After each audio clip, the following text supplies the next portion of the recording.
أعوذ بالله من الشيطان الرجيم. بسم الله الرحمن الرحيم.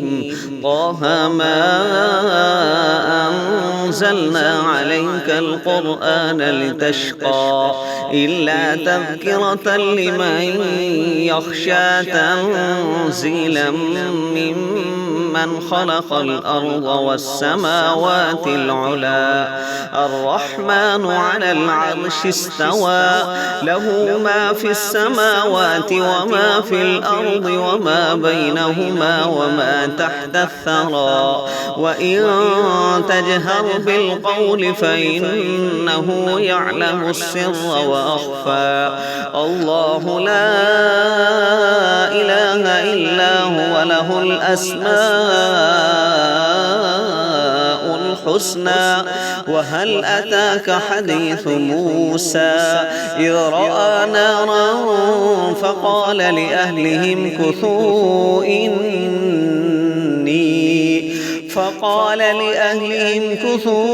إني آنست نارا لعلي آتيكم منها بقبس أو أجد على النار هدى.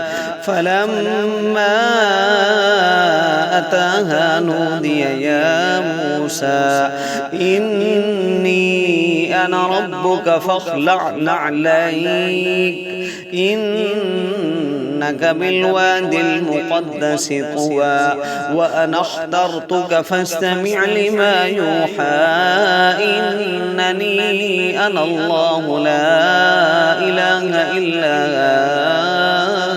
أنا فاعبدني لا إله إلا أنا فاعبدني وأقم الصلاة لذكري إن الساعة آتية أكاد أخفيها لتجزى كل نفس بما تسعى فلا يصدنك عنها من لا يؤمن بها واتبع هواه فتردى.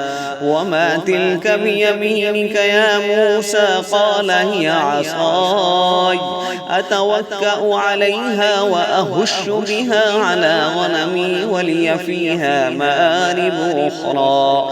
قال ألقها يا موسى فألقاها فإذا هي حية تسعى.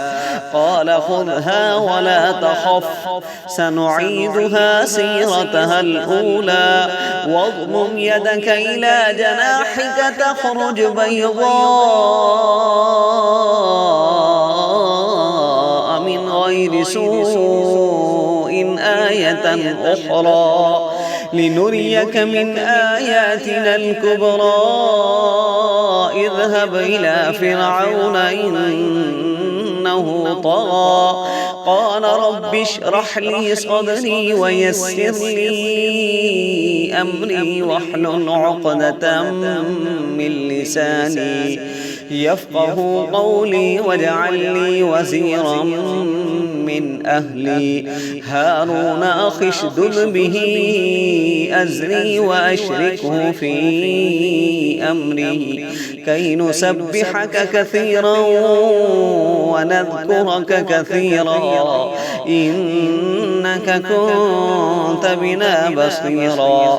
قال قد أوتيت سؤلك يا موسى ولقد مننا عليك مرة أخرى إذ أوحينا